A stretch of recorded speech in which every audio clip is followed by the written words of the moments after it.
आज हम फिर से कंटिन्यू करेंगे पेडागोजी का वही टॉपिक चाइल्ड डेवलपमेंट। आज हम अध्ययन करेंगे बाल विकास की परिभाषाएं जो कि अनेक मनोवैज्ञानिकों ने दी है, इनके बारे में अध्ययन करेंगे। और आपके सी टेट हो, एमपी टेट हो या किसी भी अदर स्टेट के टेट एग्जाम हो, इनसे एक या दो क्वेश्चन तो पूछ ही लिए जाते, तो ये आपके लिए बहुत ही इंपॉर्टेंट रहेंगे। आज हम पढ़ेंगे स्किनर के अनुसार इन्होंने बाल विकास की क्या परिभाषा दी है या विकास के बारे में क्या कहा है। स्किनर के अनुसार विकास जीवन और उसके वातावरण की अंतःक्रिया का प्रतिफल रहता है। जीव तथा वातावरण की अंतःक्रिया का प्रतिफल है।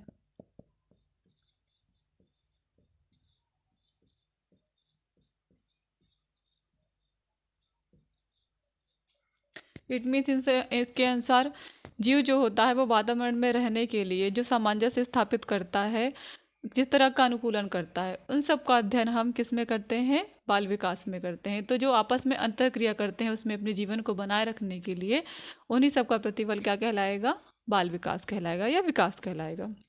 हरलाख के अनुसार इनने विकास को क्या बताया है, अब वृद्धि तक सीमित नहीं रहता।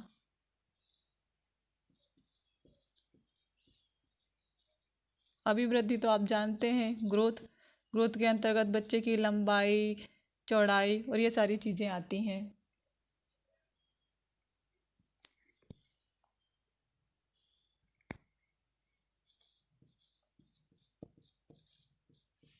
तो हरलाख क्या कहते हैं, जो बाल विकास होता है ये अभिवृद्धि तक सीमित नहीं रहता। और अब अभिवृद्धि ही क्या कहलाएगा, ग्रोथ कहलाएगा।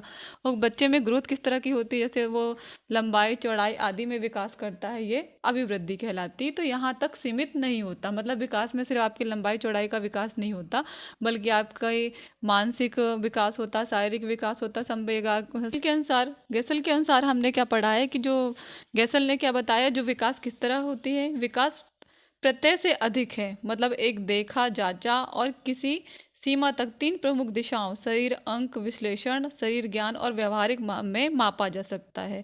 मतलब हम क्या कह सकते हैं, जो भी व्यवहारिक संकेत होते हैं ये सबसे अधिक विकासात्मक स्तर पर हमें देखने को मिलते हैं। मतलब गैसल के अनुसार क्या हुआ, विकास प्रत्यय से अधिक है। ये क्या है, प्रत्यय से अधिक है।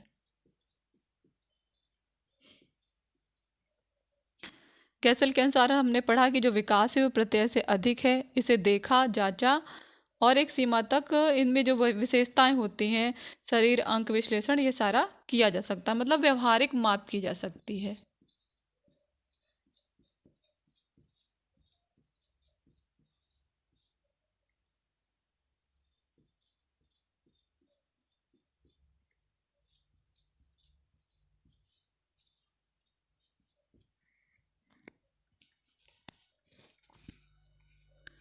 ड्रेवर के अनुसार, ड्रेवर ने विकास के बारे में क्या बताया है, विकास प्राणी में होने वाला प्रगतिशील परिवर्तन होता है। It means progressive.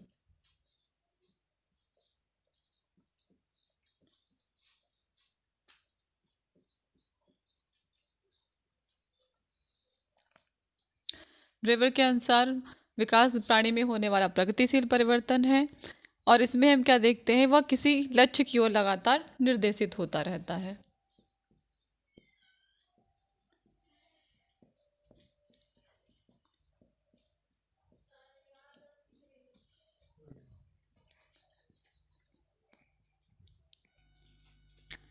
ड्रेवर के अनुसार विकास प्रगतिशील परिवर्तन है और एक निश्चित लक्ष्य की ओर निर्देशित होते रहते हैं।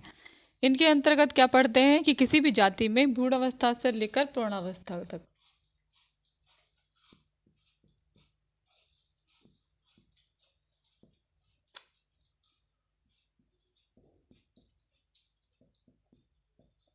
उत्तरोत्तर परिवर्तन होते रहते हैं।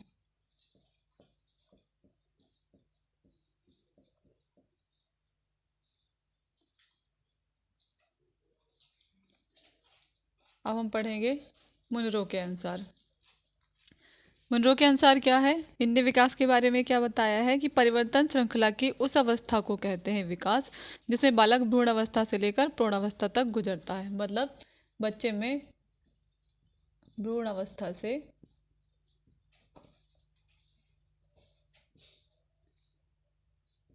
प्रौढ़ावस्था तक आती है।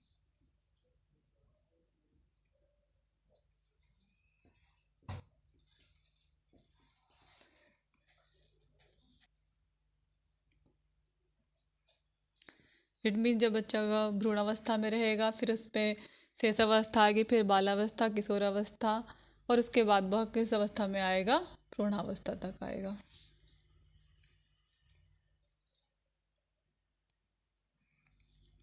हरलाख के अनुसार, हरलाख ने क्या बताया, हरलाख के अनुसार विकास की अवस्थाओं का प्रभाव दूसरी अवस्था पर पड़ता है। मतलब इनके अनुसार क्या है, एक विकास अवस्था का, जैसे शेषावस्था,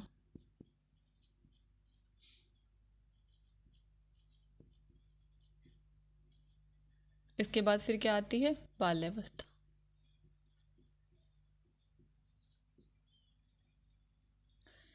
तो जब बच्चा शेष अवस्था के बाद बाल्यावस्था की स्टार्टिंग के पीरियड में रहता है, तो उसमें कुछ लक्षण शेष अवस्था के भी देखे जाते हैं और कुछ बाल्यावस्था के भी देखे जाते हैं। तो इनके अनुसार क्या है, एक विकास अवस्था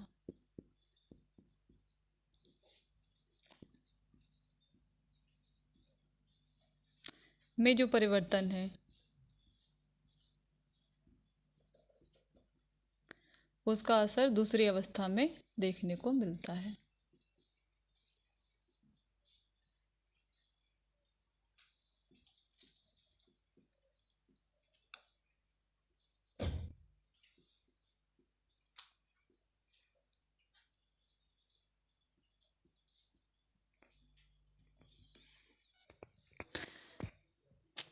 सेवन नंबर में हम पढ़ेंगे टायलर के अनुसार, इन्होंने विकास के बारे में क्या बताया है।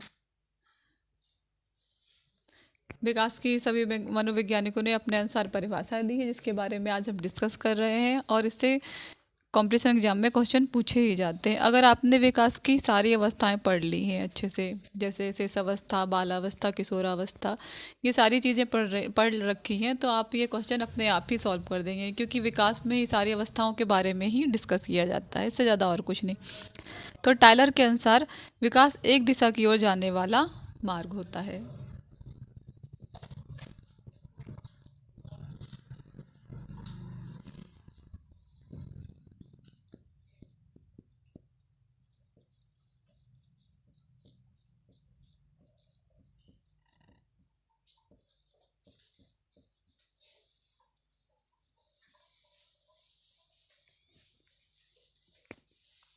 प्रत्येक जाति में अपने प्रतिमान निश्चित होते हैं,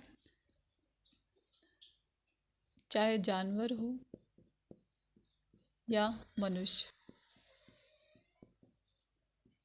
हर जाति का एक निश्चित प्रतिमान होता है और उनमें समानता होती है।